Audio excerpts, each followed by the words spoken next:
नमस्कार विद्यार्थी मित्रांनो, पार्थ कॉम्पिटेटिव्ह फोरमच्या ऑनलाईन फ्री लर्निंग एज्युकेशन मध्ये मी तुमचं या ठिकाणी स्वागत करतो. महत्त्वाच्या घडामोडी आणि महत्त्वाच्या घडामोडीच्या संदर्भाचा आज आपल्याला अभ्यासक्रमामधला जो काही जीएस आहे आणि सोबत जीके विकली घडामोडी. आता करंट अफेअर अतिशय महत्त्वाचा टॉपिक आहे आणि यूपीएससी मध्ये जर तुम्ही पेपर जर बघितला तर करंट अफेअरवर जरा जास्त भर असतो. यूपीएससीचं नोटिफिकेशन आलेलं आहे 4-5 दिवसापूर्वी. आपण पार्थ एमपीएससी या टेलिग्राम चॅनलवरती टाकलेलं आहे की कोणत्या एक्झाम यूपीएससीच्या कधी राहणार आहे. संपूर्ण वर्षभराचं वेळापत्रक आलेलं आहे. बघा, आपल्या चॅनलवर संपूर्ण इत्थंभूत जे काही घडामोडी होतात ते आपण घडामोडी देण्याचा काय करत असतो, प्रयत्न तुम्हाला करत असतो. तर आपण जून महिन्यातल्या घडामोडी काही बघायच्या आहे. बघा, ज्येष्ठ गायक सुमन कल्याणपूर यांचे निधन झालेले आहे. गायिका आहे सुमन कल्याणपूर, प्रसिद्ध गायिका आहे आणि त्यांचं अलीकडेच काय झालेलं आहे, निधन झालेलं आहे. तर अशा निधन होणाऱ्या गायिका आहे सुमन कल्याणपूर. 31 मे 2026 रोजी त्यांचं निधन झालं आहे मुंबईला वयाच्या 89व्या वर्षी. वयाच्या 89व्या वर्षी काय झालेलं आहे, निधन झालं आहे. कोणाचं? सुमन कल्याणपूरकर. ज्येष्ठ गायिका होत्या. त्यांचे काही प्रसिद्ध गाणे आहे. आजकल तेरी मेरे प्यार के चर्चे, बरोबर आहे, जबरदस्त आहे. त्यानंतर नाना करते प्यार तुम्ही से मैं कर पे, कशात नाही आहे, धडकन मध्ये, बरोबर आहे ना. पहिले धडकन मध्ये कोण असते? पहिले देव असते, नंतर राम. देव म्हणजे सुनील शेट्टी, नंतर अक्षय कुमार. आणि अक्षय कुमारची एवढी चांगलीपणे असते बघा, चांगलेपणानं माणूस कोणाच्याही प्रेमात कोणाला पाडू शकतो. अच्छाई, रागानं द्वेषानं आपण कोणालाही जिंकू शकत नाही, पण प्रेमानं आपण जगाला जिंकू शकतो. हा संदेश आहे. हे बरेचसे गाणे आहे, बरोबर आहे. काही भक्तिगीत आहे, काही गझल आहे. तर अशा प्रकारच्या गायिका, परंतु आपल्याला विचारणार नाही हे गाणे वगैरे. आता गाणे पाठ करत बसाल तुम्ही, गाण्याचा विचार करू नका. विचार करा 89व्या वर्षी त्यांचं निधन झालं. आणि दुसरा विचार करा की त्यांना कोणते पुरस्कार प्राप्त झाले. बघा, महत्वाचे पुरस्कार हे एकदम आयएमपी आहे.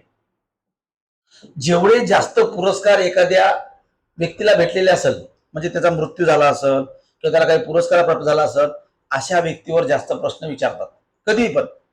तर आता बघा, सुमन कल्याणपूरकर यांना कोणकोणते पुरस्कार भेटले बघा. सूर शृंगार संसद पुरस्कार, सूर शृंगार संसद पुरस्कार 1966 आणि 1970 दोन वेळा. लता मंगेशकर पुरस्कार मध्य प्रदेश राज्य सरकारकडून दिला जाणारा लता मंगेशकर पुरस्कार 2009. बघा, लता मंगेशकर यांच्या नावानं महाराष्ट्र शासन आणि मध्य प्रदेश हे दोन्ही शासन पुरस्कार देतात. लता मंगेशकर सर्वांना माहित आहे, भारताची गान कोकिळा, बरोबर, ज्याला आपण महाराष्ट्र भूषण, भारतरत्न पुरस्कार प्राप्त आहे. अशा कोण? लता मंगेशकर. आणि लता मंगेशकर यांच्या नावावर आधारित पुरस्कार दिलाय मध्य प्रदेश सरकारनं, बरोबर, सुमन कल्याणपूरकर यांना. पुढे बघा, महाराष्ट्र राज्य चित्रपट पुरस्कार 2009 ला प्राप्त आहे. दादासाहेब फाळके अकादमी पुरस्कार 2013. दादासाहेब फाळके, बघा, दादासाहेब फाळके भारतीय चित्रपट सृष्टीचे जनक आहे. माहिती आहे सर्वांना की ज्यांनी सर्वात पहिल्यांदा भारतामध्ये चित्रपट निर्माण केलं. आणि त्या चित्रपटाचं नाव कुठलं होतं? हरिश्चंद्राची फॅक्टरी, राजा हरिश्चंद्र, बरोबर आहे. राजा हरिश्चंद्र हे भारतातलं पहिलं चित्रपट होतं जे ब्लॅक अँड व्हाईट होतं. कसं होतं? Black and white. पुढे बघा, ग्राम समाधी लता मंगेशकर पुरस्कार 2016 ला, मोहम्मद रफी जीवन गौरव पुरस्कार 2021 चा आणि पद्मभूषण 2023 चा. बघा, याच्यातनी सर्वात महत्वाचा पुरस्कार, दोन पुरस्कार आहे. ते दोन पुरस्कार लक्षात घ्यायचे, पद्मभूषण आणि दादासाहेब फाळके अकादमी पुरस्कार. सुमन कल्याणपूरकर यांना खालीलपैकी कोणकोणते पुरस्कार प्राप्त झालेले? पद्मश्री, पद्मभूषण, भारतरत्न, तर आहे पद्मभूषण. कधीचा? 2023. अलीकडे त्यांचं निधन झालं वयाच्या कितव्या वर्षी? 89व्या वर्षी. कुठं? मुंबई या ठिकाणी, बरोबर आहे. तर बघा, तुम्हाला करंट मध्ये प्रश्न विचारला, समजा सुमन कल्याणपूरकर काय होत्या? तर गायिका होत्या. त्यांना संसद रत्न पुरस्कार भेटला, म्हणजे फॉर एक्झाम्पल शृंगार संसद रत्न पुरस्कार तर 2 वेळा भेटला 66 आणि 70 ला. त्यानंतर दादासाहेब फाळके पुरस्कार कधी भेटला? 2013 ला भेटला साहित्य अकादमीचा. आणि पद्मभूषण भेटला कधी? 2023 ला भेटला. तर बस एवढं झालं संपलं कार्यक्रम. करंट अफेअर मध्ये या महिलाबद्दल जर प्रश्न विचारला तर याच्या बाहेर प्रश्न जाणार नाही ना. म्हणून हे फक्त काही गोष्टी लक्षात घ्यायच्या, जास्त लक्षात घ्यायच्या का नाही. आपण याला जर वाचतो म्हणलं तर बराचसा वेळ लागला असता, पण इथं करंट अफेअर मध्ये एकदम फास्ट मध्ये आणि लवकर लक्षात होते.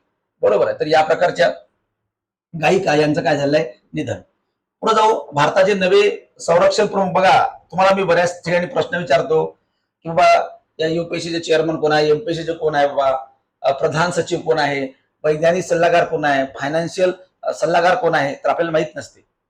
तर आपल्याला माहित पाहिजे की आपला संरक्षण प्रमुख कोण आहे. भारताचा नवी संरक्षण प्रमुख, जसं संरक्षण मंत्री राजनाथ सिंग आहे, आणि तिन्ही दलाचा सरसेनापती कोण असते, राष्ट्रपती. बघा, आपलं 3 दल आहे भारतामध्ये, 3 दल आहे ना, हवाई दल आणखीन भूदल आणि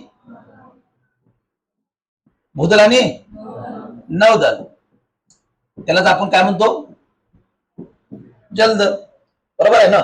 या प्रकारच्या एअरफोर्स आपल्याला माहित आहे, भूदल, हवाई दल, नौदल, या प्रकारचे आपले 3 दल आहे. आणि या तिन्ही दलाचा सरसेनापती कोण आहे, राष्ट्रपती. तिन्ही सेनाचा प्रमुख असतो राष्ट्रपती. कोणत्याही राष्ट्राविरोधात युद्ध करायचं असेल तर घोषणा कोण करते, राष्ट्रपती. लक्षात घ्या, राष्ट्रपती, पंतप्रधान नाही करत. कारण आपल्या देशाचा प्रमुख कोण आहे, राष्ट्रपती, ज्याला म्हणतो आपण हेड ऑफ द स्टेट. काय म्हणतो आपण, हेड ऑफ द स्टेट. राष्ट्रपतीने म्हणलं युद्ध बंद तर युद्ध बंद, राष्ट्रपतीने म्हणलं सुरू तर सुरू. म्हणून राष्ट्रपतीच्या शब्दाला किंमत आहे. कारण का, राष्ट्रपती भारतातला कायद्याचा सर्वोच्च प्रमुख आहे. कायद्याचा सर्वोच्च प्रमुख असणारा व्यक्ती म्हणजे राष्ट्रपती. आता बघा, आपल्या करंटचा प्रश्न काय आहे की भारताचे नवे संरक्षण प्रमुख NS राजा सुब्रमणी नाव आहे, NS राजा सुब्रमणी. बघा, याच्या पहिले होते अनिल चौहान. हे याच्यानंतर हे पद स्वीकारून देशातील सर्वोच्च लष्करी अधिकारी बनलेले आहे आणि देशाचे तिसरे संरक्षण दल प्रमुख आहे. तिसरे संरक्षण दल प्रमुख म्हणून यांची काय आहे, नोंद आहे. नाव कोणाचं आहे, NS राजा सुब्रमणी. याच्या पहिले कोण होते, अनिल चौहान. तुम्हाला प्रश्न येईल, भारताचे संरक्षण दलाचे सर्वोच्च प्रमुख कोण आहे. लक्षात घ्या, NS राजा सुब्रमणी. यापूर्वी कोण होते, तर अनिल चौहान. कोण होते, अनिल चौहान. त्यानंतर कोणकोणते दल आहे आणि याचा प्रमुख कोण असतो, या प्रकारचा जरी प्रश्न आला तरी आपलं संपूर्ण प्रश्न बनले पाहिजे. पूर्ण लक्ष द्या. पूर्णपैकी तुम्हाला जीएस सोबत बाकीच्या करंट अफेअर तुम्हाला लक्षात येईल. पुढे बघा हो, भारताचे नवे संरक्षण प्रमुख यांनी भूषवलेले काही पद आहे किंवा महत्वाच्या काही पदासंदर्भात माहिती आपण इथे दिलेली आहे. बघा, चीफ ऑफ डिफेन्स स्टाफ, लक्षात घ्या, याचं पद यांनी भूषवलेलं आहे 2026 ला. लष्करी सल्लागार, राष्ट्रीय सुरक्षा परिषद सचिवालय, याचे सुद्धा ते काय होते, सदस्य होते. उपसेना प्रमुख सुद्धा होते. General officer, commanding in chief, central command, या दोन्ही पदावर ते होते. बऱ्याचशा पदावर असलेलं व्यक्तिमत्व म्हणून NS राजा सुब्रमणी यांची ओळख आहे. भारताच्या सर्वोच्च पदावर असलेले किती व्यक्ती, तिसरे. यापूर्वी कोण होते, अनिल चौहान. तर या प्रकारचं नवीन संरक्षण प्रमुख यांची ओळख झालेली आहे. बघा, आपल्याला न्यायाधीशाची संख्या वाढलेली आहे. कोणत्या न्यायाधीशाची, सुप्रीम कोर्टाच्या. सुप्रीम कोर्ट म्हणजे सर्वोच्च न्यायालय, माहित आहे सर्वांना. सर्वोच्च न्यायालय कुठे आपलं, दिल्लीला नाही आहे, न्यू दिल्लीला आहे. लक्षात घ्या, दिल्ली आणि न्यू दिल्ली मध्ये फरक आहे. हे कधी लक्षात घ्या तुम्ही. तर आपल्या सर्वोच्च न्यायालयाची स्थापना कधी झाली रे, सुप्रीम कोर्ट. बघा, सुप्रीम कोर्ट याची स्थापना कधी झाली आहे माहिती आहे का सर्वांना. बघा, 26 जानेवारी 1950 आणि 28 जानेवारी पासून ते काय झालं, कार्यरत झालं. सुरुवातीला सर्वोच्च न्यायालयाची सदस्य संख्या किती होती, सुरुवातीला ज्यावेळेस सर्वोच्च न्यायालय निर्माण झालं 6+1 म्हणजे 7. सर्वोच्च न्यायालयाची संख्या होती 6+1 म्हणजे 7. आणि आता तुम्हाला माहिती आहे सध्या 33+1 म्हणजे 34 आणि आता कितीपर्यंत होत आहे, 37. आणि लक्षात घ्या, 37 पर्यंत सर्वोच्च न्यायालयाच्या न्यायाधीशाची संख्या वाढत आहे. सुप्रीम कोर्टाच्या न्यायाधीशाची संख्या काय होत आहे, वाढत आहे. बघा, उच्च न्यायालयाचे बघा 4 मुख्य न्यायाधीश आणि ज्येष्ठ वकील व्ही मोहना यांचा समावेश आहे. या निर्णयामुळे सर्वोच्च न्यायालयाची संख्याबळ 37 इथपर्यंत वाढणार आहे आणि त्याच्या नव्याने विस्तारित मंजूर संख्याबळ 38 पेक्षा केवळ एकाने कमी आहे. म्हणजे लक्षात घ्या, सर्वोच्च न्यायालयाची संख्या का बरं वाढवायची आपल्याला? कारण काम लवकरात लवकर आपल्याला घडवायचं आहे. तुम्हाला माहित आहे, कोर्ट म्हणलं तारीख पे तारीख, तारीख पे तारीख, बंद करो या अदालत. दामिनी पिक्चर मध्ये सनी देओल डायलॉग हाणली. कोर्ट म्हणजे लक्षात घ्या, कोर्ट गुन्हेगाराला शिक्षा देतो आणि गुन्हेगाराला तुरुंगातून सोडायला पण भाग पाडतो कोर्ट. कोणी खून जरी केला असेल तर त्याला जामीन मिळवून देतो कोर्ट. म्हणजे एक प्रकारचा गुन्हेगाराचं संरक्षण पण करते. आणि कोर्टामध्ये माहितीये का, वेळ लागते रे.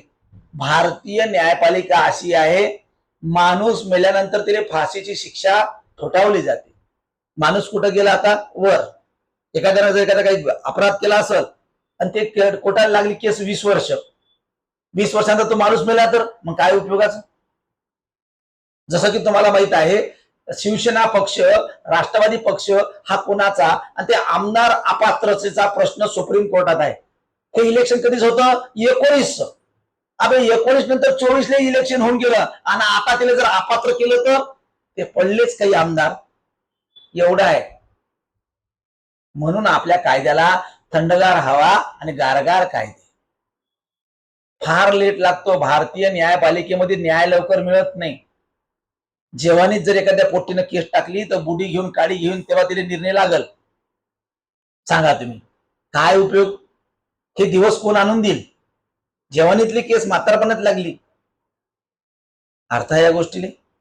हे आपल्या न्यायपालिकेचा सर्वात मोठा दोष आहे. म्हणून हे दोष कमी करण्यासाठी न्यायपालिकेची काय करायला लागेल? आपल्याला सदस्य संख्या वाढवावं लागेल.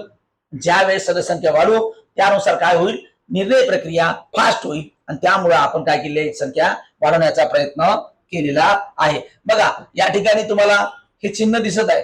पहिले हा चिन्ह वेगळा होता. बघा या ठिकाणी डोक्यावर पट्टी होती, बरोबर आहे? तराजू आहे का? न्यायपालिकेच्या डोक्यात हातात तराजू आहे का? तराजू आहे काय? हा काय रे? पट्टी आहे का? अरे पट्टी नाही आहे. पट्टी काढली न्यायदेवतीच्या, जे आपण म्हणतो न्यायदेवतीचा फोटो आहे, पुतळा तिथं ब्रॉन्झचा नाही आहे. हातात काय? काय दिलंय? संविधान. आणि एका हातात तलवार आहे. तुम्हाला माहितही नाही. ह्या गोष्टी माहित असल्या पाहिजेत.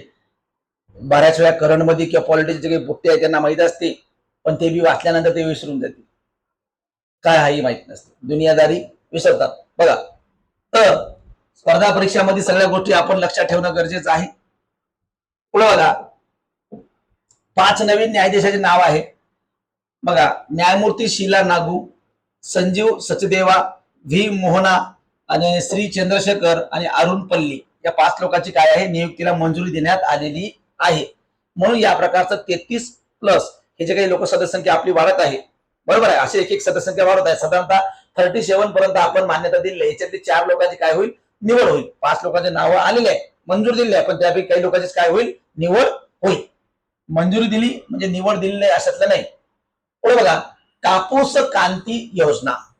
बघा, आपण कापसाचा जिल्हा यवतमाळला म्हणतो. कापसाचा जिल्हा, कापसाचा जिल्हा, परंतु सर्वात जास्त कापूस कुठं पिकतो? यवतमाळला नाही. फक्त नाव कापसाचा जिल्हा आहे. हेक्टरी कापसाचं उत्पादन सर्वाधिक कुठं? हेक्टरी कापसाचे सर्वाधिक उत्पादन होणारा जिल्हा कोणता रे? माहित आहे का? अमरावती. सर्वाधिक अमरावती जास्त आहे हेक्टरी उत्पादन. पण आपल्या कापसाचा जिल्हा फक्त नाव पडला होतं पहिले, पण आता यवतमाळ ऐवजी सर्वात जास्त कापसाचं उत्पादन कुठं होते? अमरावतीमध्ये. हेक्टरी उत्पादन जर आपण बघितलं तर त्या ठिकाणी होते. पुढे बघा, काय म्हणते हे कापूस क्रांती योजना? हे कापूस उत्पादकता अभियान म्हणजेच कापूस क्रांती योजना. कापूस उत्पादकता अभियाना संदर्भाची योजना म्हणजेच कापूस क्रांती योजना. एकूण मंजूर निधी ह्या निधी दिलेला आहे या योजनेसाठी. महाराष्ट्राला मिळालेला वाटा पहिल्या टप्प्यासाठी 191 कोटी रुपये निधी प्राप्त झालेला आहे आणि पुढील योजनेसाठी काही 5 वर्षांनी आणखी निधी देण्याचा प्रयत्न सुरू केलेला आहे. आता नेमकं काय आहे बाबा कापूस क्रांती योजना आपण ते बघून घेऊ. देशातील 32 लाख कापूस उत्पादक शेतकरी एकूण लाभार्थी होणार आहे.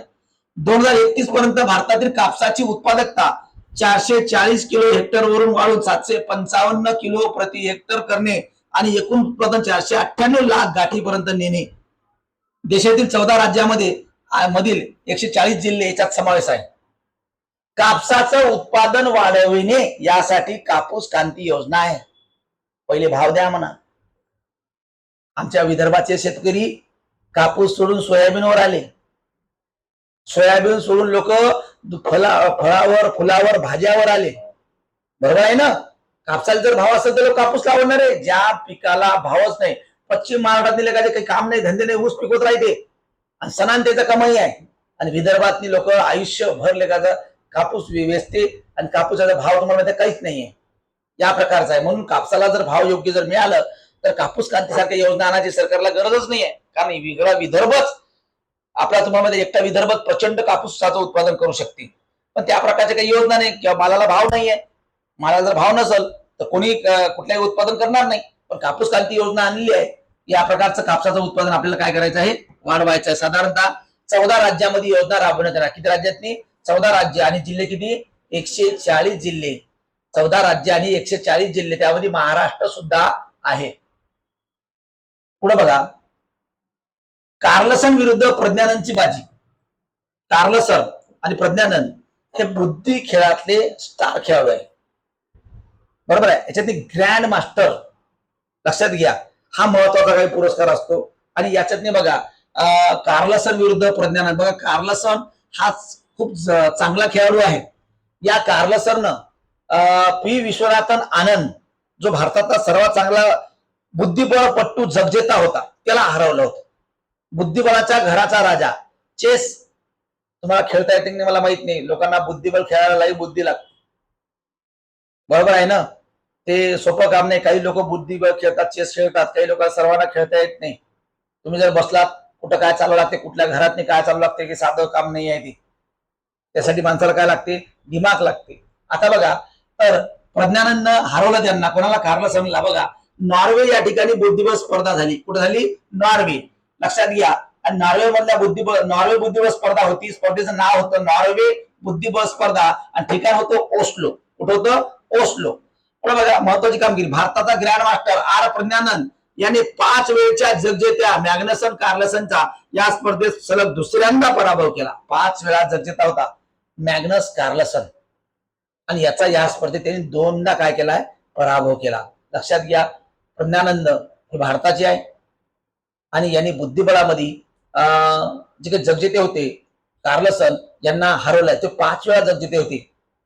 बघा याच्या पहिले विक्रम पी विश्वनाथन आनंद यांच्या नावावर होता. बरोबर आहे. आणि त्यांना कार्लसन यांनी हरवलं आणि त्याचा विक्रम त्याच्या नावावर गेला. पण आता जगजेत्या माणसाला भारतीय बुद्धिबळपट्टू ग्रँडमास्टर आर प्रज्ञानंद यांनी काय केलेलं आहे? हरवलेलं आहे. आता बघा थोडंफार माहिती घेऊ आपण कार्लसन विरुद्ध प्रज्ञानंदची जी काही कामगिरी आहे.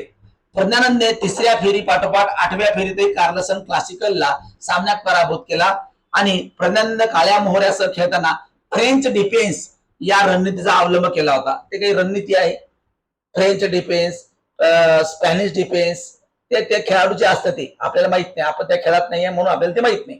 पुढे बघा, प्रज्ञानंदने कार्लसनवर एकाच स्पर्धेत 2दा मात करण्याचा 19 वर्षाचा जुना विक्रम मोडला आहे. जुना विक्रम होता. पुढे बघा, 3ऱ्या फेरीत पांढऱ्या मोहरांनी खेळताना प्रज्ञानंदाने कार्लसनला हरवले होते. कार्लसनला काय होते? हरवले होते. लक्षात घ्या. म्हणजे 2दा हरवणारा पहिला खेळाडू आहे आर प्रज्ञानंद, जो भारताचा आहे आणि जो 5 वेळा जगजेता आहे. बरोबर. 5 वेळा जगजेता खेळाडूला हरवणं ही सोपी गोष्ट नाही आहे. तर या प्रकारचा आर प्रज्ञानंदची कामगिरी निश्चितच कशी आहे? कौतुकास्पद आहे. पुढे चला. तुम्हाला प्रश्न येईल अलीकडे, बुद्धिबळाच्या खेळामध्ये जागतिक बुद्धिबळ स्पर्धा कुठे झाली होती? तर ओस्लो. बरोबर आहे. त्याचं नाव काय होतं तर नॉर्वे बुद्धिबळ स्पर्धा. बरोबर आहे. नॉर्वे बुद्धिबळ स्पर्धा ही कोणी जिंकलेली आहे तर आर प्रज्ञानंद. आर प्रज्ञानंद यांनी किती वेळा जगजेता असणाऱ्या मॅग्नसन कार्लसन यांना हरवलं? 5 वेळा. बरोबर आहे. एकाच डावात एकाच स्पर्धेत किती वेळा हरवलं? 2 वेळा. बरोबर आहे. म्हणजे या प्रकारचा विक्रम त्यांनी 19 वर्षानंतर केलेला आहे. बरोबर आहे. पुढे जाऊया. एआय कामगिरी, आर्टिफिशियल इंटेलिजन्स कामगिरीत भारत जागतिक स्तरावर 4थ्या क्रमांकावर आहे. एआय आर्टिफिशियल इंटेलिजन्स तुम्हाला माहित आहे आज आर्टिफिशियलला जास्त किंमत आहे. बरोबर. आर्टिफिशियल बऱ्याचशा गोष्टी सॉफ्टवेअर असेल, काही गोष्टी असेल, काही ठिकाणी मनुष्यबळाचा तुटवडा आहे. एआय आपण वापरत आहोत. आता तुम्हाला माहित आहे काही तुम्हाला नोट्स पाहिजे असेल तर एआयचा आपण वापर करतो. काही प्रश्न जरी विचारायचे असेल, अरे तुम्हाला जर म्हटलं समजा मला बाबा तुमचा हात दाखवला तुम्ही किंवा तुमचा जन्मतारीख जरी सांगितली तर तुमचं भविष्य सुद्धा एआय सांगते. एआय बरोबर आहे. एआय प्रचंड आहे. तुम्ही जर म्हटलं एआयला एआय मला खालील प्रश्नाचे उत्तरे पाहिजे, लगेच तुम्हाला एआय देते. किंवा तुम्ही जर म्हटलं एआय मला वडिलांना पत्र लिहायचं आहे, या प्रकारचा मला पत्र लिहून द्या, एआय लिहून देते. आहे सगळं सगळं देते. तुम्ही जर म्हणलं एआय समीक्षा गर्डेचा वाढदिवस आहे तर त्याला वाढदिवस देणारा शुभेच्छाचा संदेश देणारा मजकूर लिहून पाठवा, चांगली इमेज येते. फक्त फोटो तिथं पाठवावं लागते, आपल्याला तुझं नाव टाकावं लागते, झालं. वाढदिवसाच्या शुभेच्छा खाली एखादी चारोळी बिरोळी, अरे बाप रे, 1 नंबर क्लासिकल. वापर करा ना तुम्ही मला सांगा एआय आलेला आहे, कोणाचा वाढदिवस देताना शुभेच्छा, वापर करा. तुमच्या आईचा बाबाचा वाढदिवस असेल, अॅनिव्हर्सरी असेल, करा वापर एआयचा. खूप जबरदस्त एआय आलेला आहे. एआय हे गणित आलेलं आहे, गणित टाका, मला याचं उत्तर येत नाही, पूर्ण एक्सप्लेनेशन सहित मला पाठवा, पूर्ण एक्सप्लेन देते गणिताचं पूर्ण. एआय 2020 पासून 2025 पर्यंत आलेल्या एमपीएससी आयोगाच्या संपूर्ण पॉलिटीच्या प्रश्नपत्रिका मला पाहिजे येऊन जाते. सगळे प्रश्न उत्तरासहित येते. अरे खूप आहे, पुढं जादू आहे, ते मिरॅकल आहे. म्हणजे लक्षात घ्या एआय. मग लक्षात घ्या भारतात एआयचा वापर प्रचंड चालू आहे आणि एआय कामगिरीमध्ये भारतानं जागतिक स्तरावर 4था क्रमांक प्राप्त केलेला आहे. बघा अहवालाचं नाव होतं ज्याच्यामध्ये भारताचा 4था क्रमांक आहे असा अहवाल प्राप्त झाला. त्या अहवालाचं नाव लक्षात घ्या, state of India digital economy. State of India digital economy 2026. बघा ही कामगिरी भारताच्या डिजिटल इंडिया मोहिमेला तंत्रज्ञान क्षेत्रातील वाढत्या प्रभावाला दर्शवते. बघा भारतानं डिजिटल इंडिया सुरू केलेलं आहे. Digital make in India, skill development India, innovation India, बरोबर आहे. आता डिजिटल इंडिया बघा आज सगळीकडे डिजिटल आहे. ऑनलाईन पेमेंट आहे, ऑनलाईन शिक्षण आहे, डिजिटल स्वाक्षरी आहे, डिजिटल फोटो आहे, सगळं सगळं सगळं डिजिटल. आणि लेझर ट्रीटमेंट आहे, अलीकडे सगळ्या गोष्टी आहे. आजकाल लोक पुस्तक वापरत नाही आहे, सरळ सरळ टॅब वापरत आहे, सरळ टॅब. कारण जमाना बदललाय. लोक बॅग वापरत नाही, लोक पुस्तक वापरत नाही, सरळ एक टॅब आहे झालं. आता मी काय शिकू राहिलो ते रेकॉर्ड करून टाकतात पोट्टे आणि त्याचे नोट्स तयार करतात. Recorded lecture with notes and PDF पण बनवून देते एआय. मी जे काही बोलू राहिलो त्याचे नोट्स तयार करून देते. किंवा मी आता मी बोलू राहिलो, तुम्हाला जर म्हटलं मी लिहा रे, एआय लिहा, तू लिहित बस. पण यामुळे काय होईल, तुमचा तुमच्यावर विश्वास नाही. माणसाची जागा कोणी घेतली? मग मशीन. जसं की आज जेसीबी आहे, एटीएम आहे, माणसाची जागा यांनी घेतली. बरोबर. आज पैसा मोजाचा नाही, पैसा बँकेत नाही, आज लोक कॅशियर लोक पैसे मोजत नाही, सरळ सरळ मशीन आहे त्यांचं. बंद येते टाकून देते, ते नव्याने भरवले असं परत घेते नोट, परत टाकते, झालं. पण कॅशियरला माहिती सर्वात जास्त राग कोणाचा येते? ते फाटक्या फुटक्या नोटा आणते ना त्याचा. कारण त्या मशीन मध्ये ते बसत नाही. बरोबर आहे ना, मशीन मध्ये प्रॉब्लेम जाते ना. आणि तुम्ही बघा एटीएम मध्ये जर कधी पैसा टाकला असेल ना तर तुम्हाला फाटक्या फुटक्या नोटा जमत नाही. जमते का? नाही जमत. काही लिहिलेलं असेल तर नाही जमत. तर या प्रकारचा लक्षात घ्या, हा अहवाल आला आणि या अहवालामुळे डिजिटल इंडिया या मोहिमेला काय होणार आहे? महत्व प्राप्त होणार आहे. बघा जागतिक पर्यावरण दिन अलीकडे 5 जून हा जागतिक पर्यावरण दिन म्हणून तुम्हाला माहिती आहे. बघा पर्यावरण अतिशय महत्वाचं असलं पाहिजे. हवा, पाणी, ध्वनी, बरोबर आहे ना, हे संपूर्ण आपण व्यवस्थितपणे हवा प्रदूषण असो, ध्वनी प्रदूषण असो, वायू प्रदूषण असो किंवा इलेक्ट्रिक प्रदूषण असो, कुठल्याही गोष्टी आपण व्यवस्थितपणे झाडे लावले पाहिजेत, झाडे जगवले पाहिजेत. आज मला सांगा, आपण फ्री ऑफ चार्ज मध्ये ऑक्सिजन घेतो, मुफ्तमध्ये घेतो ना. जर तुम्हाला हार्ट अटॅक आला तर तुम्हाला काय लावावं लागते, कृत्रिम ऑक्सिजन द्यावं लागते.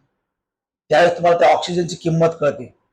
आयसीयू मध्ये तुम्हाला ठेवलं जाते आणि तेव्हा तुम्हाला कळते, नाही यार हा माणूस आता व्हेंटिलेटरवर आहे किंवा ऑक्सिजनवर आहे, तेव्हा तुम्हाला कळते, नाही यार किती पैसा द्यावा लागते. पण आज तुम्हाला फ्री ऑफ चार्ज भेटत आहे, याची तुम्हाला किंमत आहे का? नाही.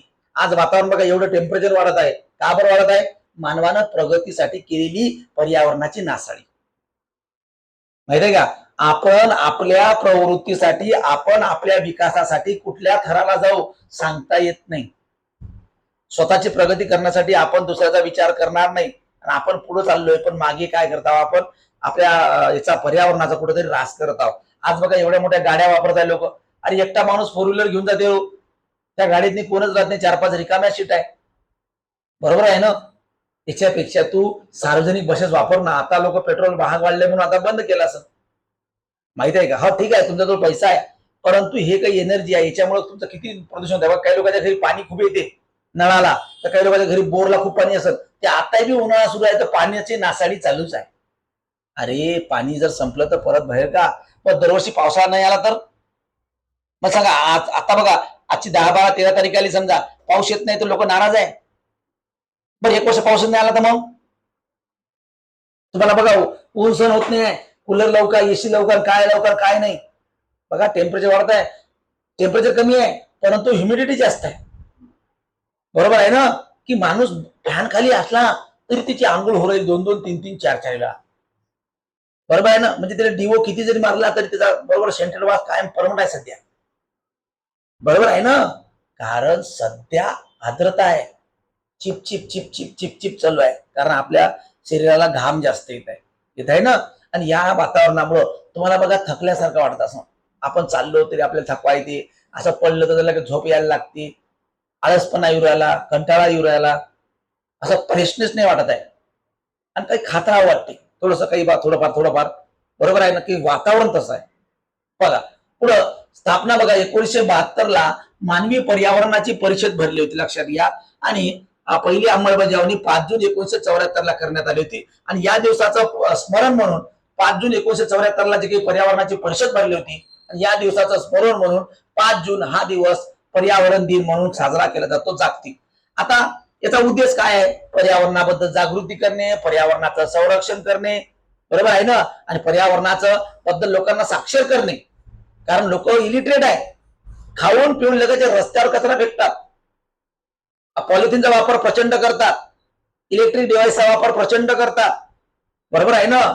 तर या ठिकाणी कुठेतरी जागृती करणे, याला बळ देणे. आयोजक आहे युनो, संयुक्त राष्ट्र संघटना याला आयोजक आहे. आता बघा, जागतिक पर्यावरण दिनचं मुख्यालय बघा थोडक्यात, नैरोबी केनिया या ठिकाणी याचं मुख्यालय आहे. नारा बघा, केवळ एक पृथ्वी. लक्षात घ्या, हे 1972 परिषदेचे ब्रीदवाक्य होते, जे आजही आहे. केवळ एकच पृथ्वी, जगासाठी एकच पृथ्वी आहे. अमेरिका किती प्रगतीवर गेला तरी त्याला पृथ्वी एकच आहे. भारत किती जरी मागे राहिला असेल तरी त्याला पृथ्वी एकच आहे. जर भारतातले जर आर्थिक संकट येणार असेल, जर भारतातलं पर्यावरण खराब होणार असेल, तर याचा परिणाम तिकडे होणारच आहे. तुम्ही असं म्हणलं का, जाऊ दे ना बाबा, अमेरिकेतनी बॉम्बस्फोट होऊ राहिला बाबा. बरोबर आहे. अरे ते इस्रायलचा, अमेरिकाचा, इराणचा जे काही युद्ध आहे, याचा परिणाम पर्यावरण दृष्ट्या जगावर पण पडणार आहे. तर जगाचं वारं इकडे तिकडे फिरणार आहे ना. असा कसा विचार करता तुम्ही? कारण आपण जगातले सगळे लोक आहोत, आणि सगळ्याचा एकमेकाला काय होतं, फायदा आणि तोटा होत असतो, लक्षात घ्या. तर ब्रीदवाक्य होते, केवळ एक पृथ्वी. प्रमुख क्षेत्रे बघा, कचरा व्यवस्थापन, अक्षय ऊर्जा, शाश्वत शेती आणि वन संवर्धन.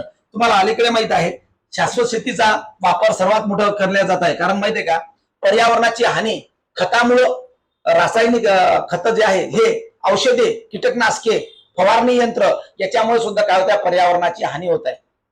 बरोबर आहे ना? हे कुठंतरी मग नाहीसं होऊ नये म्हणून काय केलंय, शाश्वत शेती आणि कचरा व्यवस्थापन याचा वापर करून आपण काही घडामोडी करण्याचा काय करत आहोत, प्रयत्न करत आहोत.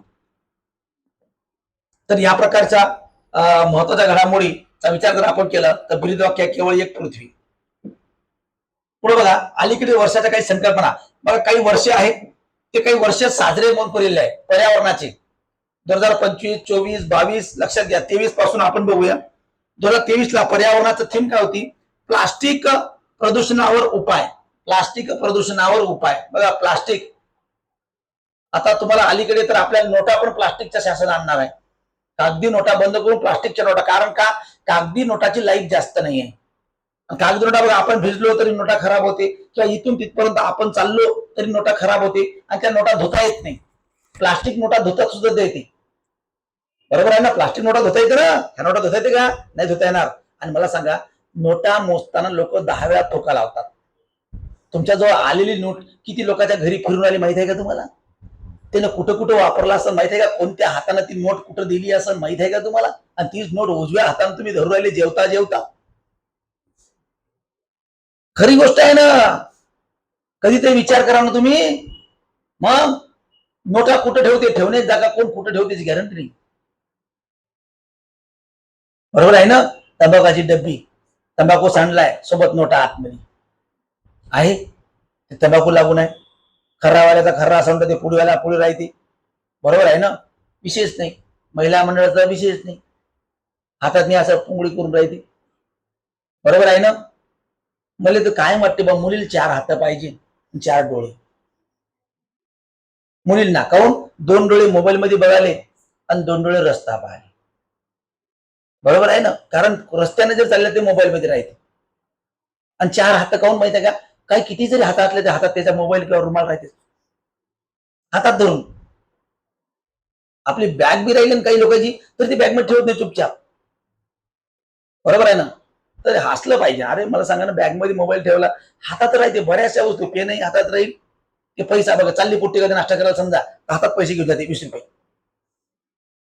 अरे काय, अरे पॉकेट शिवाना रे त्या ड्रेसला. मग मला सांगा ना, अधिकारी बनणारी पोरगीचा ड्रेस कसा पाहिजे? युनिफॉर्म. मग पंजाबी, त्याला मस्तपैकी, त्याला व्यवस्थित पॉकेट पाहिजे, वर पॉकेट असला पाहिजे, वर त्याला 2-3 पेना लागल्या पाहिजे. अधिकारी आयएसचा तुम्ही ड्रेसच नाही पाहिला कधीतरी पहा. आता त्याचे कपडे घाला ना. मग त्या प्रकारचा ड्रेसिंग सेन्स ठेवा तुमचा. अरे भले होसाल नाही होसा, पण त्या निमित्ताने जर वागसाल तसे चांगला. मग हे महत्वाचं आहे. हा तुम्ही जे ड्रेस वापरता ना, हे कामगाराचा ड्रेस आहे सगळी. चालला बा तो ऑफिस बॉय वगैरे राहते ना, T shirt bush shirt jeans pant, हे काही नाही. कामगार पुसापाशी काही कुठे काय काम करायला बाहेर, इथे काही किंमत नाही राहिली. इथे काय ऑफिशियल ड्रेस म्हणते का? नाही म्हणत. तर बघा 2023, 2024 बघा, जमिनीचे पुनरुज्जीवन, वाळवंटीकरण आणि दुष्काळ निर्मूलन. जमिनीचं पुनरुज्जीवन करायचं, वाळवंटीकरण करायचं आणि दुष्काळ निर्मूलन. पण बघा 25, जमिनीचे पुनरुज्जीवन, वाळवंटीकरण आणि दुष्काळ प्रतिरोधक क्षमता. 26, पर्यावरणासाठी जीवनशैली. पर्यावरणासाठी जीवनशैली. बघा, पर्यावरणाचा ऱ्हास जेवढा होईल ना, तेवढा परिणाम आपल्याला भोगावा लागणार आहे. हे सगळ्या थीम महत्वाचे आहे. सगळ्या 5 जून आपल्याला माहित आहे पर्यावरण दिन आहे जागतिक. कधीपासून सुरुवात आहे? 1974 पासून. कारण 74 ला परिषद झाली होती आणि याची घोषणा युनायटेड नेशन ऑर्गनायझेशनने घोषणा केलेली आहे. पर्यावरणाचा आपल्याला विकास आणि संवर्धन करायचा आहे, म्हणून पर्यावरणाचा जागतिक दिवस आपण साजरा करतोय. बरोबर आहे? दरवर्षी किमान 1 तरी झाडं लावले पाहिजे माणसानं. दरवर्षी 1 तरी झाड लावा. मरेपर्यंत निदान 50-60 झाडं तरी तुमच्या हातातून लागल. आणि निदान वाढदिवसाला 1 झाड लावा रे. वाढदिवसाला 1 झाड तरी लावा. फुकटात झाड भेटते तुम्ही जर नर्सरीत गेले तर. हिच्यावाले तुम्हाला फॉरेस्टवाले झाडं फुकटात देते लावतो म्हणल्यावर. बरोबर आहे ना? तर पहा, या प्रकारचे लोक लावते झाडे. कोणते लोकांचे? मोगरा, जाई, जुई, झेंडू. अरे बस कर रे बाबा. अबे तुळस तरी लाव. तुळस लावा, ऑक्सिजन येते, सर्वांच्या येते. अंगणात जर तुळस जेवढं राहिलं तेवढं चांगलं आहे. मग हे काय कामाचे आहे? ते लहान लहान कुंड्या. मग ते फक्त घराला दाखवासाठी त्याने काय होणार आहे? लावणं मोठमोठे झाडं, नाही त्याने घर खराब होते. म्हणजे पुढं बाळासाहेब ठाकरे स्वच्छ सुंदर बसस्थानक अभियान. बघा 2026 ला पुरस्कार प्राप्त झालाय. स्वच्छ आणि सुंदर बस स्टँड. कोणकोणत्या बस स्टँडचा आता इकडे झालेला आहे. आणि 2025 मध्ये हा संपूर्ण सर्वेक्षण झाला. 26 ला हा देण्यात आला. बघा याच्यातनी अवर्ग बसस्थानक बारामती बसस्थानक आहे. बारामती बघा, बारामतीचं बस स्टँड एकदम काचेसारखं आहे, जबरदस्त. अजित पवार तिथचं बस स्टँड तिथं बनवलेलं आहे. तर बारामती याला 1 कोटी रुपयाचं बक्षीस मिळालं. ब वर्ग बघा, लाखानी भंडारा विभागात. लाखानी माहिती आहे? लाखानी भंडारामध्ये गाव आहे. लाखांदूर बक्षीस 50 लाख रुपये. ब वर्ग कुठलं लाखानी भंडारा, अ वर्ग कुठलं बारामती पुणे, बारामती पुणे सर्वात स्वच्छ आणि सुंदर बसस्थानक. पुढे बघा क वर्ग बघा अकोले, अकोले बसस्थानक कुठे आहे अहिल्यानगर म्हणजे अहमदनगर. क वर्ग मध्ये अ वर्ग ब वर्ग क वर्ग आहे. प्रथम अकोले अहिल्यानगर याला 25 लाख रुपये भेटलं. बरोबर आहे. 1 जून 2026 रोजी बक्षीस वितरण सोहळा झाला. बरोबर आहे. आणि एसटी महामंडळाच्या 78व्या वर्धापन दिनानिमित्त हा पुरस्कार सोहळा जाहीर करण्यात आला. कारण एसटी महामंडळाची स्थापना सुरू झाली. 1 जूनला पहिली रेल्वे आपल्या पहिली बस धावली. कुठून कुठून धावली रे? पुणे ते अहमदनगर पहिली रेल्वे अहिल्यानगर ते पुणे. म्हणून या ठिकाणी तुम्हाला वर्धापन दिन सोहळा झाला होता लक्षात घ्या. आणि 78व्या वर्धापन दिनानिमित्त हे संपूर्ण आपले परिवहन मंत्री तुम्हाला माहिती आहे प्रताप सरनाईक, महाराष्ट्र राज्याचे परिवहन मंत्री कोण आहे? प्रताप सरनाईक. लक्षात घ्या परिवहन मंत्री, परिवहन मंत्री म्हणजे माहिती आहे तुम्हाला वाहतूक मंत्री. परिवहन मंत्री महाराष्ट्राचे कोण आहे? प्रताप सरनाईक. लक्षात घ्या प्रताप सरनाईक यांनी यांच्या हस्ते काय झालं बक्षिसाचं वितरण करण्यात आलं. चला तर या प्रकारचे तुम्हाला सर्वात स्वच्छ आणि सुंदर बसस्थानक कुठलं? बारामती. दुसरं लाखानी, लाखनी कुठं? भंडारा. तिसरं अकोले, कुठं? अकोला नाही अकोले, अकोले कुठं? अहिल्यानगर. लक्षात घ्या अकोले, अकोला नाही. जागतिक सौर ऊर्जा आणि भारत बघा सोलरवर भारताचा खूपच भर चालू आहे. भयानक. जिथं जिथं घरावर लोक माहिती का सोलर लावून राहिले. लावत आहे ना तुमच्यापैकी किती लोकांच्या घरावर सोलर आहे की नाही? का बरं? भविष्यात विजेचा तुटवडा जाणवणार आहे. आणि या सोलरमुळे काय होतं भारतात एवढी ऊन आहे आणि एवढ्या उन्हामुळे काय होते आपल्याला सोलर एनर्जी आपली निर्माण होऊ शकते ना. मग त्याचा आपण फायदा घेतलाच पाहिजे. आणि मग लोक आता घेत आहे. याला सबसिडी सुद्धा साधन देत आहे. सबसिडीमुळे लोकांना वाटते बा आपलं ठीक आहे बा आपल्याला सबसिडी भेटत आहे. सबसिडी जर दिलं समजा तर भारतातील लोकांना माहित आहे कुठल्याही गोष्टीसाठी लालच द्या. भारतीय लोक लालची आहे. जसं की एकावर एक फ्री म्हणलं ना बा आपल्या लोकांना वाटतं बा आता काय आहे बा मस्त आहे. तर मग संध्याकाळी जर म्हणलं 10 रुपये ढिगानं वांगे लोक घेऊनच थैला म्हणून. आता त्यातले 4 वांगे निघते बरोबर. एक पाव पुरवठा जाते त्यापेक्षा. एक पाव वांगे ते 4-5 वांगे येते चांगले. बरोबर आहे ना. हे अशा प्रकारचे भेंडी ढिगाणा घेऊन जाते. सांबार अरे काय करता फेका लागते सडलेला सांबार माहित आहे का. पण भारताला माहित आहे का जोपर्यंत आपण असं सांगत नाही तोपर्यंत माणसाला त्याचं किंमत कळत नाही. चला तर या ठिकाणी जागतिक सौर ऊर्जा आणि भारत, भारत हा देश जगातील दुसरी सर्वात मोठी सौर ऊर्जा विकास बाजारपेठ बनलाय. जगातील दुसरी सौर ऊर्जा बाजार निर्माण झालाय. पीएम सूर्यघर योजना सुरू केली आहे. पीएम सूर्यघर सोलर एनर्जी जे सुरू केली आहे ना त्यासाठी योजना आहे पीएम सूर्यघर. प्रत्येकाच्या घरावर सोलर बनवण्याचं 2030 पर्यंत आपल्या भारत सरकारचं म्हणजे मोदी सरकारचं स्वप्न आहे. पुढे बघा सरकारी योजना आहे. व्यावसायिक क्षेत्रातील वाढती मागणी आहे आणि मोठ्या प्रकारचा सौर प्रकल्प यामुळे भारताच्या सौर क्षेत्रात काय झाली आहे मोठी वाढ झालेली आपल्याला दिसते. बघा सार्वजनिक प्रकल्प पण शासन सुरू करत आहे. फॉर एक्झाम्पल बघा तुम्ही जर अमरावती रोडनं जर गेलात, अमरावती रोडनं कधी जर तुम्ही गेले असाल नेर रोडच्या नेरच्या अलीकडं तर केवढा मोठा सोलर पॅनल बसत आहे भयानक मोठा. कधी गेलते की नाही अमरावती रोडनं? कधी गेले असेल त्याला माहित असेल, जे गेल्यात नसेल त्याला काही माहित नसेल. तर बघा तुम्ही सगळ्यात मोठं ते तयार करताय. तर या प्रकारचं सार्वजनिक. पुढे बघा जागतिक सौर ऊर्जा क्षमतेच्या बाबतीत आघाडीचे देश बघा. पहिला आहे चीन. पहिला कोण आहे? चीन.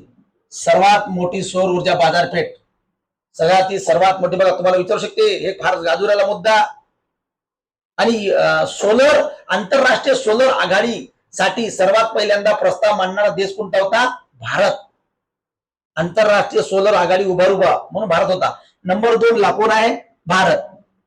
नंबर 3 अमेरिका आणि 4 ब्राझील आणि 5 जर्मनी. नंबर 1 चीन, number 2 Bharat, number 3 America, number 4 Brazil, number 5 Germany. आता काही असो अमेरिका मागाय जरा खुश होते माणूस. बरोबर आहे ना. अमेरिका बघा फायटिंग या तिघात चालू आहे सध्या सगळ्या क्षेत्रात. बरं माहिती आहे सर्व क्षेत्रात हे याचा पाय ओढण्याचा प्रयत्न करते ते त्याचा पाय ओढण्याचा प्रयत्न करते आणि दाखवते बी आम्ही सगळ्यासोबत आहोत. पण भांडणं करत नाही. तिघही बघा एकमेकांसोबत भांडणं करते का? नाही. हे दोघं एकमेकांसोबत भांडले होते. त्याला कळलं हे चूक झाली बा आपली. आता भांडत नाही. हे वारंवार वारंवार वारंवार काय करते प्रयत्न करत असते की बाबा आम्ही. पण आता भारत शक्तिमान झाला. पहिल्यासारखा भारत राहिला का? नाही, पहिलेचा भारत आणि आताच्या भारतात लई फरक आहे, माहितीये का? आणि जर आता चीन आणि भारताचं युद्ध झालं तर अमेरिका कोणाला मदत करते? भारताले. काऊन? त्याला चीनले हरवाच आहे. आणि जेव्हा भारत एक नंबरला जाईल ना, मग अमेरिका कोणाला मदत करेल? चीनले. खतरनाक आहे. हा म्हणजे काय माहितीये का? युपीएससी करणारा विद्यार्थी आहे अमेरिका. म्हणजे पोलीस भरतीवाल्या लोकांसोबत भांडण लावून टाकते आणि हा काय म्हणतात तिथं IAS होऊन चालला जाते. ते म्हणते तुम लढो हम कपडे संभालते. माहितीये काही लोक आग लावणार राहते, आग लावून टाकते, मस्त हात शेकत राहते. बरोबर आहे ना? आणि आपण भांडत राहतो. अरे लागू नका रे, कोणी काही म्हणतही नाही ना. आपले लोक तुम्ही ऐकत बसता, कोणाच्या ऐकू नका. कोणाच्या याचं ऐकायचं, त्याच्या घरात कोणी त्याचं ऐकून राहिले, तुम्ही त्याचं ऐकू राहिले का? नाही, हे असं म्हणे ते तसं म्हणे, डोळे बरोबर. हा, तर चीन, भारत, अमेरिका, ब्राझील, जर्मनी या प्रकारचे सौर ऊर्जा क्षमतेच्या बाबतीत आघाडीवर असलेले काही राष्ट्र आहे. आणि भारतातली योजना आहे प्रत्येकाच्या घरावर सौर ऊर्जा निर्माण करायचं. कुठलं आहे? PM सूर्यघर. लक्षात घ्या, PM सूर्यघर ही योजना. तुम्हाला माहिती आहे सौभाग्य योजना आहे. सौभाग्य योजना कशासाठी आहे माहिती आहे का? सौभाग्य योजना लक्षात घ्या, सिंगल फेज घरगुती वीज जोडणी संदर्भाचा सौभाग्य योजना. प्रत्येकाच्या घरात मीटर जोडणी, प्रत्येकाच्या घरात मीटर जोडणी. शासनानं खूप काही योजना आणल्या रे. उजाला योजना आणली, लाईट वाटप करण्यात आली, उज्ज्वला आणली, बरोबर आहे ना. बऱ्याचशा गोष्टी आणल्या शासनानं. फक्त आपण वापर कसा करतो ते फार गरजेचं आहे. कारण आपली एक जबाबदारी आहे राष्ट्रामध्ये नागरिक म्हणून की आपण सुद्धा काही गोष्टी कराव्या. पुढे पहा, जागतिक अन्न सुरक्षा दिन. जागतिक अन्न सुरक्षा दिन बघा, 7 जून आहे जागतिक अन्न सुरक्षा दिन. कुठला दिवस आहे? 7 जून. अन्नजन्य आजार रोखणे, शोधणे आणि त्याचे व्यवस्थापन करणे, तसेच अन्न सुरक्षा, मानवी आरोग्य, आर्थिक समृद्धी आणि शाश्वत विकासाबाबत जनजागृती करणे. अन्न सुरक्षा बघा, अन्नाची लोक नासाडी करतात. अन्न, तुम्हाला जेवढं अन्न लागते तेवढं खा, पण अन्न वाया घालवू नये. ते कुठचं पण असो, हॉटेलचं असो, मेसचं असो, घरगुती असो, किंवा कोणाच्या लग्नात फुकटाचं असो. माहित आहे का? माणूस अन्न कोणतं जास्त वाया घालते? फुकटाच. हॉटेलमध्ये जेवायला गेले समजा, तर वाया घालते का रे? आपण नाही, श्रीमंत लोक घालते. श्रीमंत लोकांनी 1-2 चमचे खाल्ले सारा दिला फेकून, बरोबर आहे ना. पण मला सांगा, काही लोक माहित आहे का, अर्धा भात तर आपल्या हाताला ठेवतात रे, अर्धा ताटाला, अर्धा हाताला. अरे काय धंदे रे, पूर्ण खा रे. जर 4 चपात्या खात नसेल तर दुसऱ्याला देऊन टाका ना पहिलेच.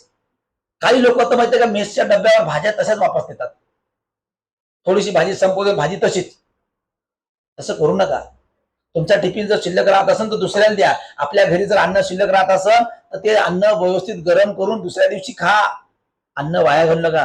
ग्रामीण भागात सर्वात जास्त अन्न वाया चाललं. शहरी भागातले लोक तरी राहिलेलं अन्न सकाळी गरम करून खाते, पण ग्रामीण भागातले लोक खात नाही. सकाळचं संध्याकाळी खात नाही. जाऊ दे म्हणजे आम्ही खात असतो का? नाही खात. शहराला माहिती आहे की पैसा कसा लागते. ग्रामीण भागात काय चुलीवर कार्यक्रम आहे, विशेष नाही आहे. इथे लोक बिचारे शहरात गॅसचा सिलेंडरचा सगळ्या गोष्टी त्यांना माहित आहे, प्रत्येक पैसा प्रत्येक गोष्टी. दुसरी गोष्ट, अन्न उघडं नाही राहावं, सुरक्षितता. बघा तुम्ही अन्न म्हणजे सगळंच, हे नाश्ता सेंटर हे सगळं अन्नामध्ये झालं ना. आता तुम्ही मस्तपैकी पाणीपुरी खाता, त्याचबरोबर तुम्ही आलू बोंडे, समोसे, कचोरी, भजे, जिलेबी, ज्याला जे काही आवडते ते खाता. आता पावसाळा आहे, पावसाळ्यात याच्यावर काय बसते? माशा सर्वात जास्त. आता आंबे खाऊ नये बऱ्यापैकी, खात असेल तर कलमी आंबा खा. बाकीची आंब्यामध्ये काही दिवसानंतर आळ्या सापडते तुम्हाला, बरोबर आहे. जसं पावसाळ्यात जरासा गोबी गिबीची भाजी खाताना जरासा विचार करायचा. गोबीची भाजी आणली तुम्ही समजा, फ्लावर, बरोबर आहे ना. फ्लावर जर आणलं तसं जर तुम्ही खाल्लं ना, बस विषय नाही, 2-4 आळ्या लागते, सापडते नाही तुम्हाला. रस्सा भाजी असेल तर मेसवाली, हा काय भाजी जमली बाबा, हा खातराय खातराय. आपली आई काय करते माहितीये का, कोबीची भाजी करताना पहिले त्याला गरम पाण्यानं उकळते. गरम पाण्यात उकळून त्याला संपूर्ण 2-4 आळ्या जे आहे राहिलेल्या ते फेकून टाकते, बरोबर आहे ना. नंतर ते हे भाजी खाताना जरासा फारच विचार करा. फ्लावर, बरोबर आहे ना, सोपं नाहीये. दुसरी गोष्ट बघा, आता तुम्ही पावसाळ्यात काही खाता तर याच्यावर काय बसते? माशा. माशा कुठं कुठं बसून कुठे येत असं सांगता येते का? समजा आता खाऊ राहील, समजा पूजा बसली लाडू खाऊ राहील, ते लाडूवर माशी बसली, ती कुठून आली पहिले तुला माहित आहे का? पहिले तिकडे होती ती माशी, तिकडे बसून लगेच याच्यावर पाय ठेवले. मी काहीच नाही म्हणलं बा, कुठे बसली होती ती, तिकडे होती म्हणजे बाहेर फिरत. बरोबर आहे. पण खाताना तुम्ही दुसरी गोष्ट पाणी, अन्नामध्ये लक्षात पाणी. आता या पावसाळ्यात सर्वात जास्त पाण्यापासून बिमाऱ्या होतात, दूषित पाणी. कारण माहितीये का, जे काही कोकणलिका आहे या नळाच्या पाईपामधून सुद्धा पाईप लिकेज होते काही ठिकाणी. ड्रोनेज मधलं पाणी सांडपाणी त्यातून जाऊ शकते, मिक्स होऊ शकते. पावसाळ्यात पाणी गरम करून प्या म्हणते सगळेच डॉक्टर लोक तुम्हाला जास्त, कारण याच्यामुळे तुम्ही बिमार पडणार नाही. बघा आतापर्यंत तुमच्या नाकाला हवा कुठली होती? गरम घ्यायची. आता बघा 2-3 दिवसाला पाऊस सुरू झाला की तुम्हाला सर्दी व्हायला सुरुवात होते, कारण नाकाला सवय नसते. पहिला आपलं शरीरातला पार्ट आहे नाक. नाकापासूनच सुरू होते. नाही तर काही लोकांना खोकला घशामध्ये जाते, थंड पाणी काढते. आता वातावरण थंड झालं तर पाणी त्याने काय पाहिजे? थोडस गरम प्यायला म्हणजे तसंच पाहिजे थंड पाणी, त्याला खोकला सर्दी व्हायला लागते. तर या प्रकारचं बघा. तर आता अन्न सुरक्षा करणं गरजेचं आहे, कारण अन्नावर काही बुरशी लागते. काही लोक फ्रीजमध्ये अन्न ठेवते. बरं, फ्रीजमध्ये अन्न ठेवलं म्हणजे चांगलंच आहे का? अरे मग सांगा, 8-8 दिवसाचे काही लोक भाज्या खाते रे बाबा फ्रीज मधलं. मग मटण उकळून आणून ठेवून देते हॉटेलमध्ये, काय करते मग? रोजच्या रोज शिजवणार आहे का?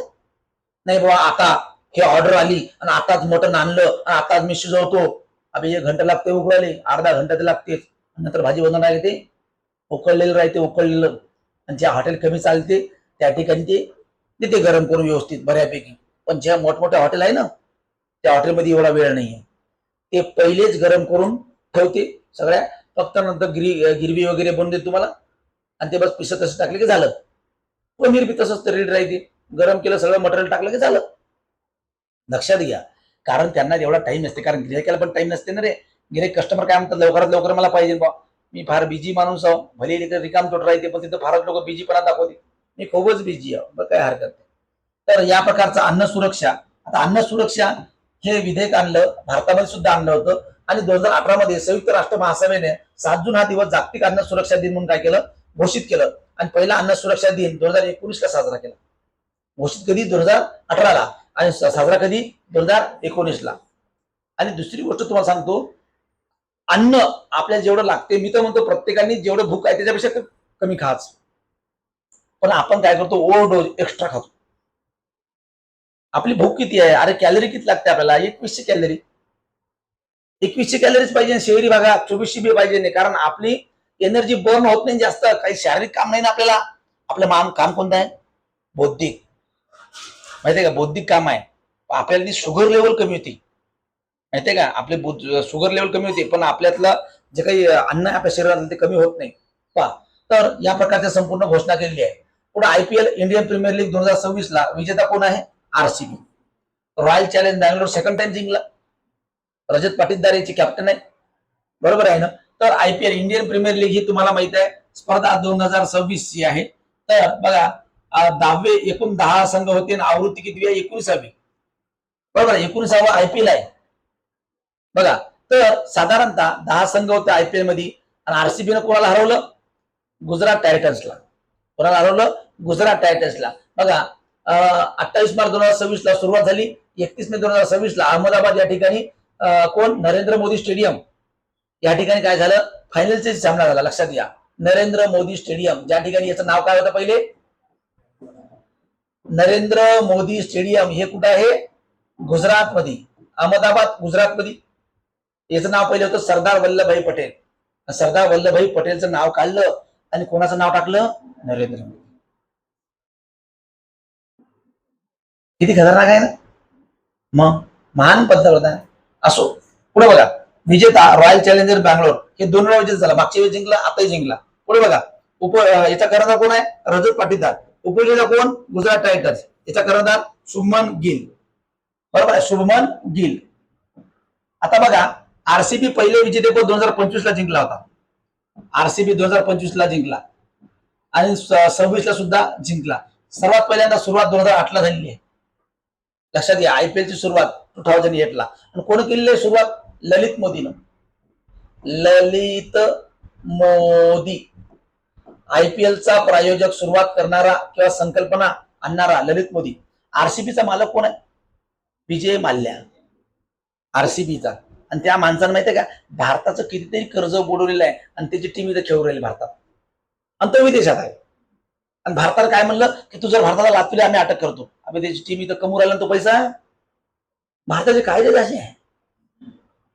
भारताचे कायदे एवढे खतरनाक आहे ना, काय सांगू तुम्हाला मी काय म्हणतो भारताने तुम्ही काही करा ना, फक्त तुमच्याजवळ पैसा असला ना सही सलामत आहे. मॅक्सिमम हे न्याय झुकला जातो.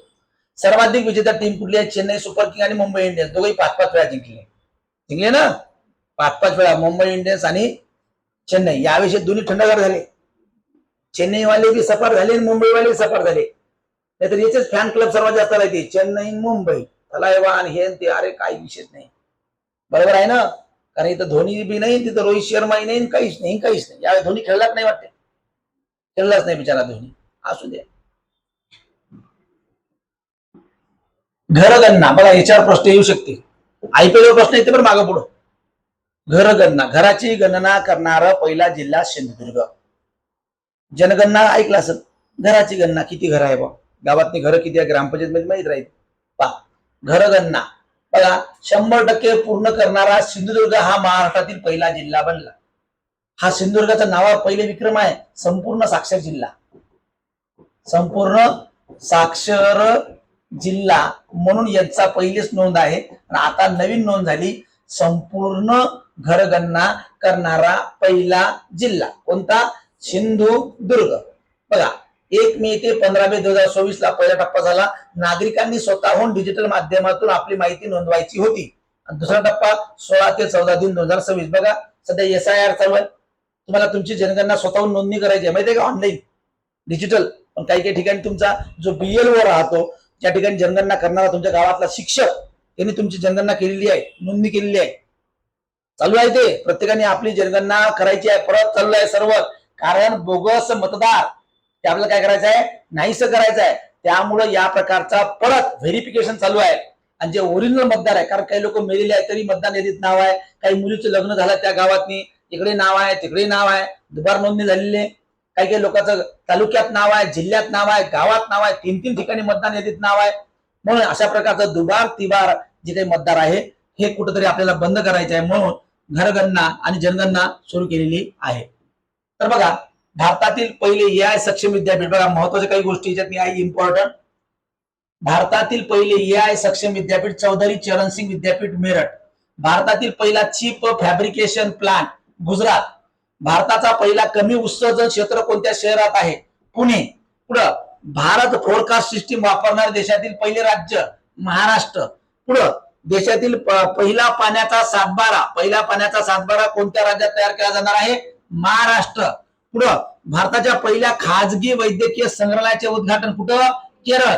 पुढे बघा, भारताची पहिली राष्ट्रीय AI आणि डिजिटल जलशिखर परिषद कुठं?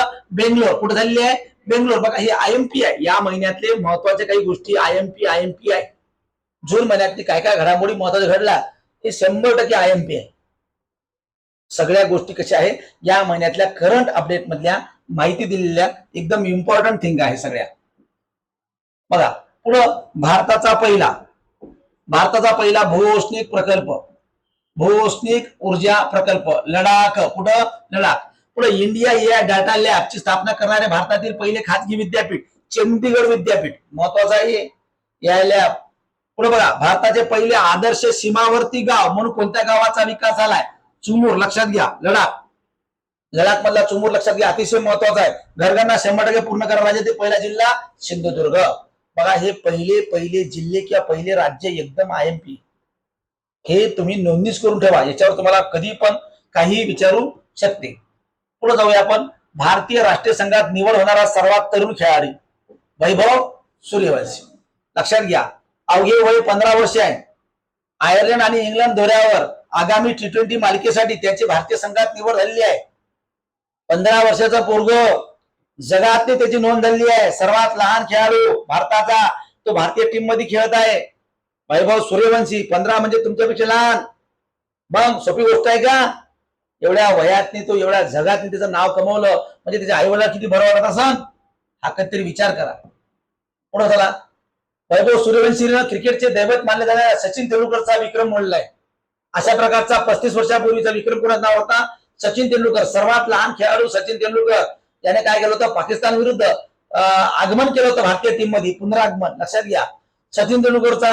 बघा सचिन तेंडुलकर 1989 16 वर्ष 205 दिवस या वयात पाकिस्तान विरुद्ध आंतरराष्ट्रीय क्रिकेटमध्ये पदार्पण केलं होतं. आणि वैभव सूर्यवंशीनं 15व्या वर्षी वरिष्ठ संघात स्थान मिळवून हा विक्रम काय केलेला आहे?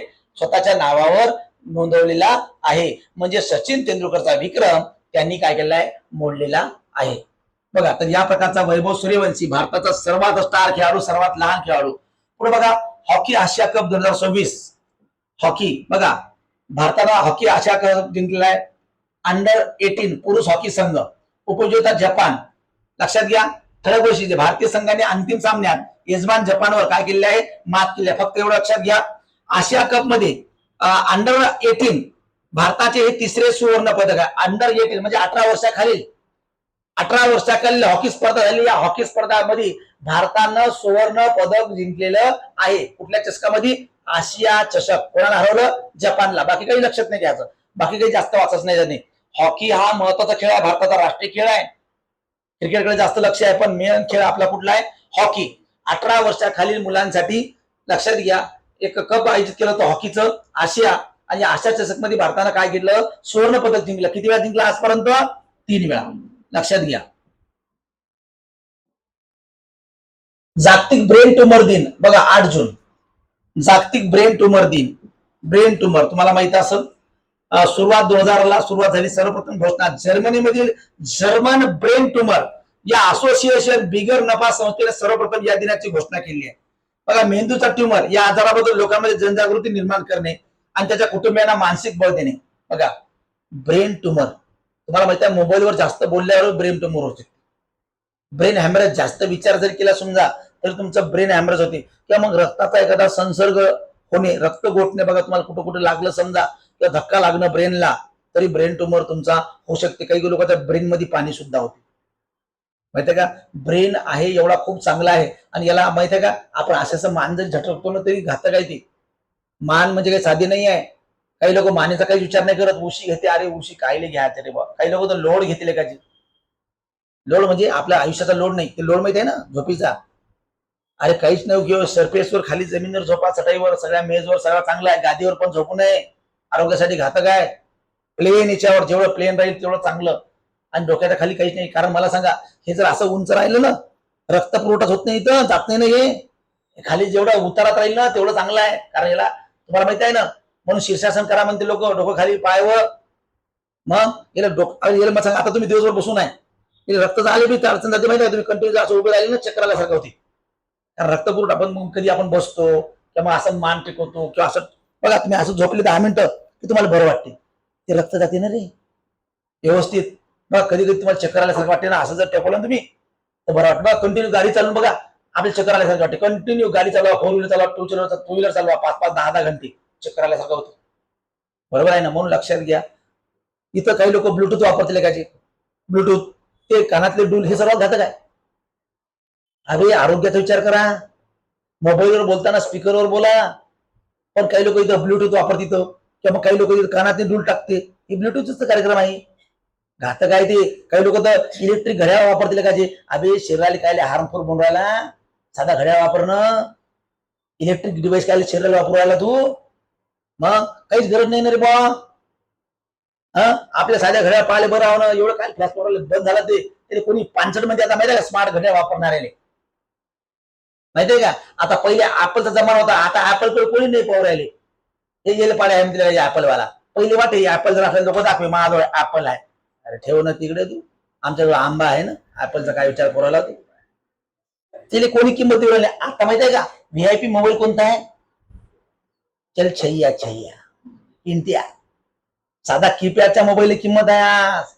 कीपॅडचा मोबाईल म्हणलं ना 10 लोक पाहिजे. अरे पाहू दे ना म्हणते. बरं वाटते लहानसा जायचं तो टिल्लू मोबाईल करा मस्त खिच्यात इथून तिथं जर फेकला ना तर ते फुटत नाही. आणि चार्जिंग एकदा जर मारा तर 8 दिवस चार्जिंग उतरत नाही. कवर निघाला तरी फुटते बिचारा, आणखी परत झाका ते बॅटरी निघते, परत टाका, ते फुटवत नाही. बरोबर आहे ना? रगडो मग स्टाईलची कार्यक्रम तसा आहे तो. एवढा चार्जिंग मारली हे तर का कुठेही जा, भीक मागे धंदे ढोटू घेऊनच लागते लावर चार्जिंग. अरे कुठे बी माणूस बॅग नेणार नाही, माणूस डबा नेणार नाही, पण तो चार्जिंगचा केबल पहिले टाकते, पहिले. आणि चोरच माहितीये का, सहलीला गेलो होतो आपण, सहलीला गेलो बघ, कोणी कुठेही घुसे, अरे बाबा कुठं, ओ सर मी चार्जिंग लावून राहिलो. अरे तुला चार्जिंग आहे का? नाही सर मोबाईल पाहा लागते. कारण भले बोलाच नसं, घरी तर कोणीच नाही बोले, पण मोबाईल पाहत राहतात, फोटो काढायला लागते, हे करायला लागते. काही लोकांच्या मोबाईल मध्ये रिचार्ज बी नाही बरं, पण तरी लोकांचे फोटो काढाले, डान्स करू राहिले, पण नाचायला त्याचं रेकॉर्डिंग करायले, हे कामच आहे. पण तो बघा, तो चार्जिंग वाला टेन्शन फ्री माणूस, 8 दिवस त्याची चार्जिंग उतरत नाही. आणि तुम्हाला म्हणतो ना, स्पर्धा परीक्षावाले, बरं मला सांगा, तुम्ही मोबाईलवर खरंच अभ्यास करता का? खरंच सांगा, इमानी इतबारीने 10% पुरती मोबाईलवर अभ्यास करते, म्हणजे नोट्स वाचते. बाकी फक्त काय, गाणी ऐकता, पिक्चर पाहता, कोणी तर टेलिग्रामचे पिक्चर पाहतात हप्त्यात 2-2, 3-3, कोणी साऊथचे, कोणी मराठीचे, काही इकडचं तिकडचं विशेष नाही. काही लोक बातम्या, काही लोक तर इंस्टावरच्या रील्स पाहतात. रील जर पाहत गेले ना, तो किती रील पाहत बसत तरी कटाळच येत नाही. सगळ्याच रील आहे, दुःखाच्या, हसाच्या, सुखाच्या, गमच्या, सगळ्याच आहे ना. रील मध्ये जर घुसला माणूस तर गेला. बरोबर आहे ना? म्हणून बघा, मोबाईल, साधा मोबाईल वापरायचा मस्त बरं वाटते. अरे मजाक नाही, ज्या देशात आमिर खान मोबाईल वापरायला नाही, नरेंद्र मोदी नाही वापरत, सलमान खान तो लहानच आहे पिंटे. मग सगळ्यात जास्त खेड्यापाड्यातल्या पोट्याजवळ हे टपरे टापरे एवढे मोठे, आणि त्याचा आवाज पाहिजे, खेड्यातल्या पोट्याला माहिती आवाज पाहिजे. तुम तो ठैर परदेशी साथ क्या निभाओ, गाणं ऐकाले खेड्यातले लोक माहिती का, गाणे, आणि ते बस झोपेपर्यंत त्याचा भोंगा चालू गाण्याचा, मोबाईलचा. काही लोकांचा हरिपाठ, भजन सुरूच, आवाज कमीच करत नाही ते. हो, प्रत्येक लोकांना गाणे ऐकायची सवय लागलेली आहे. अरे लहान मोबाईल वापरा, हलका मोबाईल वापरा, काहीच गरज नाही ना. मोठमोठे याच्यात घेऊन राहिले. आता मोबाईल जर फोटो काढण्याचे बघा, मोबाईल सर्वात जास्त लोक फोटो काढण्याचे वापरू राहिले, फोटो आणि स्टेटस. काही लोक काही खाल्ले असलं तरी स्टेटस टाकते. आता वडापाव खाऊ राहिला, एका स्टेटस टाकायचा, यम्मी यम्मी चायनीज मंचुरियन केलं तर प्लेट टाकते. अरे काय, आणि फोटो सरळ करत नाही, वाकडे तेवढं तोंड करून फोटो काढते. सरळ तोंड दिलं देवानं, पोरी सरळ उभे राहत नाही, सरळ तोंडही करत नाही, पोरीचे फोटो पाहायचे बस असो. अरे काय धंदे, आणि त्याला दुनियाभराचा मेकअप राहते, आर्टिफिशियल आहे. नाही एखादा फोटो बिचारा पाहून नंतर लग्नाच्या वेळेस फसून आत्महत्या करायचा. फोटो तर एक नंबर होता, फोटोवर विश्वास ठेवू नका, फोटोवर विश्वास ठेवू नका. प्रधानमंत्री सुरक्षा मातृत्व अभियानाला 10 वर्ष पूर्ण झालेले आहे. लक्षात घ्या, सुरक्षित मातृत्व बघा, 9 जून 2016 सुरुवात झालं होतं. केंद्रीय आरोग्य आणि कुटुंब कल्याण मंत्रालयानं सुरुवात केली होती बघा. राष्ट्रीय आरोग्य अभियान अंतर्गत राज्य आणि जिल्हा पातळीवर हे सुरू केलं आहे बघा. जे काही आपण म्हणतो, जे काही लहान मुलं आहेत, तर या लहान मुलांचं रक्षण करायचं आहे, माताचं रक्षण करायचं आहे, म्हणून गेल्या 10 वर्षात 7.50 कोटीपेक्षा जास्त गरोदर महिलांना या अंतर्गत मोफत प्रसूतीपूर्व सेवा पुरवण्यात आलेल्या आहे. मोफत प्रसूतीपूर्व सेवा, तुम्हाला माहित आहे आता सर्वच महिलांना प्रसूती सेवा ह्या मोफत आहे. नॉर्मल डिलिव्हरी जर करायची असेल तर त्या महिलांना डॉक्टर एपीजे अब्दुल कलाम मातृत्व वंदन योजना अंतर्गत त्याला 6,000 रुपये भेटते, नॉर्मल डिलिव्हरी करायची असेल तर. आणि त्या बाईची जर सिजेरियन म्हणजे शस्त्रक्रियेद्वारे जर डिलिव्हरी झाली तर तिला 20,000 भेटते. किती भेटते? 20,000 रुपये. हे सर्वच महिलांना आहे. शासकीय महिलांना तर गव्हर्नमेंटच पैसे देते, सर्व त्याच्या पगारातूनच कटते, आणि त्याला मग पैसा भेटते, संपूर्ण बिल निघते शासकीय लोकांचं. पण जे प्रायव्हेट महिला आहे तर प्रायव्हेट महिलांना सुद्धा हा भेटते, प्रत्येकाला योजना दिली आहे. बरोबर आहे ना? म्हणून या योजनेला 10 वर्ष पूर्ण झालेली आहे. आणि त्या योजनेबद्दल माहिती आहे, प्रधानमंत्री मातृत्व सुरक्षा अभियान. बघा, महत्वाची न्यूज 10 जून म्हणजे काल परवाची न्यूज झालेली आहे. जागतिक दृष्टिदान दिन, शेवटची न्यूज आहे आपली. तर बघा, जागतिक दृष्टिदान दिवस 10 जून. बघा, डॉक्टर R.A. भालचंद्र हा दिवस सुप्रसिद्ध भारतीय नेत्र शल्य चिकित्सक डॉक्टर रामचंद्र लक्ष्मण भालचंद्र याच्या स्मृतीप्रित्यर्थ साजरा केला जातो. बघा, डॉक्टर तात्याराव लहाने हे सुद्धा आपले नेत्र विशारद आहे, खूप चांगले आहे. बरोबर, यांना विविध पुरस्कार सुद्धा आहेत. डॉक्टर भालचंद्र यांचा जन्म 10 जून 1924 रोजी झाला होता आणि 10 जून 1979 रोजी त्यांचे निधन झाले. त्यांच्या कार्याचा गौरव म्हणून 1982 सालापासून 10 जून हा दिवस दृष्टीदान दिवस म्हणून साजरा केला जातो. घोषवाक्य बघा, असेल दृष्टी तर दिसेल सृष्टी. सृष्टी म्हणजे काही मुलगी नाही, असेल दृष्टी तर दिसेल सृष्टी. बरोबर आहे ना? बघा, माणसाला दिसणं महत्वाचं नाही. काही लोकांना दिसते पण काही लोकांना दिसत नाही. उघड्या डोळ्यानं बघितलं पाहिजे चांगलं काय आणि वाईट काय. आपले डोळे आपल्याला एवढे चांगले आहे की संपूर्ण ज्ञानार्जन 83% या डोळ्याद्वारे होते. माहितीये का? डोळ्यातलं ज्ञानार्जन आपण चांगलं करावं, माहितीये का? आणि या डोळ्यामध्ये आपण चांगलं सामावून घ्या, वाईट गोष्टी बघू नये, वाईट कृती आपण कोणाच्या पाहू नये. माहितीये का? आपल्या समोर जर समजा एखादी महिला आंघोळ जरी करत असाल, बघा इथं समोर काम करणाऱ्या काही महिला आहेत. आम्ही आपलं गॅलरीमध्ये जर तुम्ही जर उभे राहिलात कधी, खाली जरी उभे राहिलात तर तिथं महिला तुम्हाला आंघोळ करताना दिसतात. पण आपली दृष्टी एवढी नालायक नसावी किंवा एवढी दलिंद्री नसावी. त्यांची मजबुरी आहे, त्यांची काय आहे? मजबुरी आहे. पण आपली मजबूर नाही. काही लोक बघा नदीवर, नाल्यावर, धरणावर काही लोक आंघोळ करतात. आता इथं आंघोळ करणारे कोण आहे? ज्यांना घर नाही आहे, ज्यांना दार नाही आहे, त्या महिला कपडे घेऊन जातात, तिथं आंघोळ करतात. कारण का? त्यांच्याजवळ त्या प्रकारची व्यवस्था नाही आहे.